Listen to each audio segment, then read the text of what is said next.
Greetings. This is the Steppen Gamer channel, and I am the Steppen Gamer. Like Hermann Hesse's Steppenwolf, I play alone. Join me as I play traditional multiplayer games solo. Alright gang, today we're playing Musket Battle's Brandywine scenario. Now before I get into the actual battle itself, I want to talk for just a moment, explain something about defending along a river and how you can do this in Musket Battle. Now it's not clearly spelled out in the rules, but I've talked with the designer and it's going to be more clearly put out in the next edition of the rules. But this is essentially how it works, and it's very simple. If the enemy has to cross the river in your field of fire to come into contact with you, then he suffers the penalty. Notice that all along here I don't have people lined right up on the river.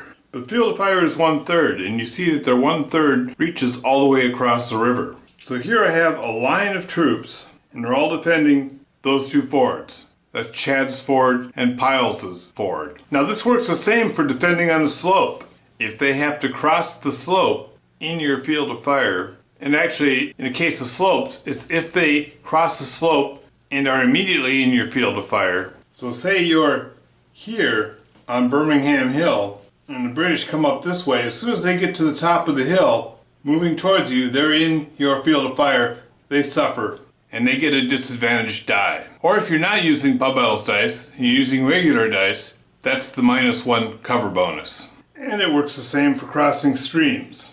If you cross that stream in their field of fire, you suffer the penalty. You know, one problem the designer had with Pub Battles, and now Musket Battles, is it's based on the Prussian Kriegspiel system. And in the Prussian Kriegspiel system, they don't deduct for terrain. You move as far as you move. But wargamers are so used to paying terrain costs to move that the designer felt that he had to include terrain costs. Now terrain still affects combat. It's not like we're just playing on a blank board. But in the case of Musket Battles, in a 90-minute move, they don't penalize for moving through woods and over hills and yada yada yada. The rule that I propose is, and this is the same as the rules we have right now, which is you always move 2/3 unless you move entirely in clear terrain. And you'll notice on a map like this, you're rarely entirely in clear terrain. But my rule is, if after moving 2/3 of a move, you're within the field of fire of an enemy, then you move into contact with them. Because once you're in a field of fire, you're already fighting. You're attacking each other. You're in field of fire. And what you do is you move to contact to signify that these guys are in combat. To repeat, you always move 2/3. If you end your move in any field of fire, you move to contact with an enemy. Now, if you're in multiple fields of fire, you choose who you contact, but you have to contact someone. Alright, let's get into it. Now in Brandywine, the first turn is actually turn 2. The turn die is set to 2. We're drawing chits. First chit drawn is Washington. Of course they don't move, nothing's happened yet. Then Sullivan gets drawn. Then green gets drawn, so we've drawn all 3 of the colonial commands. Kniphausen is drawn last, and that's to his benefit because the colonial troops cannot react to whatever he does. Now ordinarily when I do these videos, I have the labels facing up so you can see what's there and stuff, but I want to give you a feeling for what it's like with the true fog of war when you're playing an opponent. All you see is the blocks themselves. When a block becomes spent, you just flip it over so the label's upside down. Your opponent still doesn't know exactly who is where or exactly what condition they're in, other than what he can remember. And now we go to turn 3. Now the other British command will enter on turn 3 because it's also entering on the same side as Kniphausen. If it was entering on the flanks, they wouldn't enter until turn 4. Sullivan is drawn first and he does nothing. He's here, he's holding, he's waiting. Next Cornwallis is drawn. Next green is drawn, green's holding. Then Kniphausen is drawn. And last Washington is drawn. Because Washington is drawn last, and the Continental Artillery under his command is here, they're going to fire at the artillery they see setting up on the hill. They fire without effect. And now, it's turn 4, midday. And now we zoomed in for a little closer look at the action. First drawn is Sullivan's command. Now as a player who's read the rules to the scenario, I would know that there's no one coming in on the flank, on either side. But because I'm playing solo, I can play a little more authentically. At this point, Sullivan still has concerns about troops coming in from the north, and he wants to know about it. But what he knows for sure is there are British troops massing at Jones Ford. He calls Stevens' unit closer to his own men, and he has Lord Stirling take up Stevens' position. Next command drawn is Green. Green's holding. He laments that he has no artillery to soften up the coming British tide. Speaking of, Kniphausen is drawn next. The British intend to assault Brandywine Creek in one effort, not at dribs and drabs all along the road. So Kniphausen forms up his troops and is getting ready for the assault. And this is his cannon here, and he returns the greeting. With devastating accuracy, the Continental artillery is thrown into confusion. Washington rides over to Rondelet Hill and orders his only reserve troops forward. Now, as part of Washington's plan, he has the militia staged in front of Maxwell's Light. All they're expected to do is fire a shot and fall back. And finally, Cornwallis's command moves forward. Now, as I draw the chits, and I'm showing this guy moves, then this guy moves, then this guy moves, what's actually happening is this is all more or less simultaneous. The chit draw merely represents initiative. Going last is oftentimes very beneficial, or at least going after the commands you're facing, because now you know what they're doing and they can't react to what you're doing, which is essentially simulating having the initiative and having the edge. And now we move in to mid-afternoon. Green is again drawn first. He holds his position. Next is Washington. This is his baggage train, and now it's unpacked. Now he has to hold here. Let's look at how far back we can put it. You put it there, allows him to rally his artillery. He calls McLean's dragoons forward, positioning them to threaten to outflank any British attack. And then Sullivan is drawn. All three Continental commands have been drawn before any British commands. This means the British can attack without fear of any immediate Continental reaction. With the day already growing late, Howe signals the attack. The 16th Dragoons stay out of the field of fire. Cornwallis has also unpacked bags. Now, by not exposing the bags, in the fog of war the opponent has to guess where the bags are. You won't have any long-range Dragoon cruise missiles going around to hit them because they just don't know. And Kniphausen surges forward. That was one round of combat. Now we go to the second round. Wow, that was a heroic stand by the colonial forces. Now it may look like they were all driven back, but oftentimes in musket battles when two opposing forces are driven back, retreat from each other, it doesn't mean they both ran away. To get the full effect, you have to go to the next turn, because what it means is that both sides are taking casualties and the combat is undecided. And whoever has the initiative and gets back up there first with the most will take the position. I realize I did this combat incorrectly. This is the elite Ferguson's rifles, but they're only a detachment. I had them doing 3 damage. So in the first round of combat, both blocks did 1 damage. The elite detachment ignores it, and the colonials become spent. Now we'll try again. Ferguson's block does another hit and drives them back, but they are also eliminated. They take a hit. So that's how it looks. Now, a thing to notice here is that the British did get across the Brandywine down here, and Sullivan's command is in confusion. Washington's command is also in disarray, but the British have lost 2 regular blocks and Ferguson's elite detachment. The colonials have not lost any blocks. So the British attack, though mildly successful-ish, was gained at a huge cost. You begin to see why Howe didn't want to have all his commands attacking across the Brandywine, and why he opted for the wide, nearly 25-mile flank march.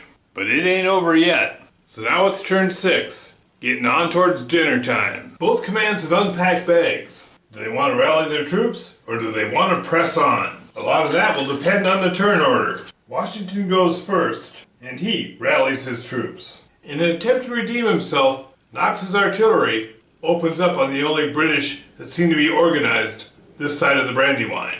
And they too are scattered. So for all the blood spilled, Howe did not get across the Brandywine. Next is Kniphausen. His command is in shambles. It's almost gone. He unpacks bags, and Stearns' Hessians rally.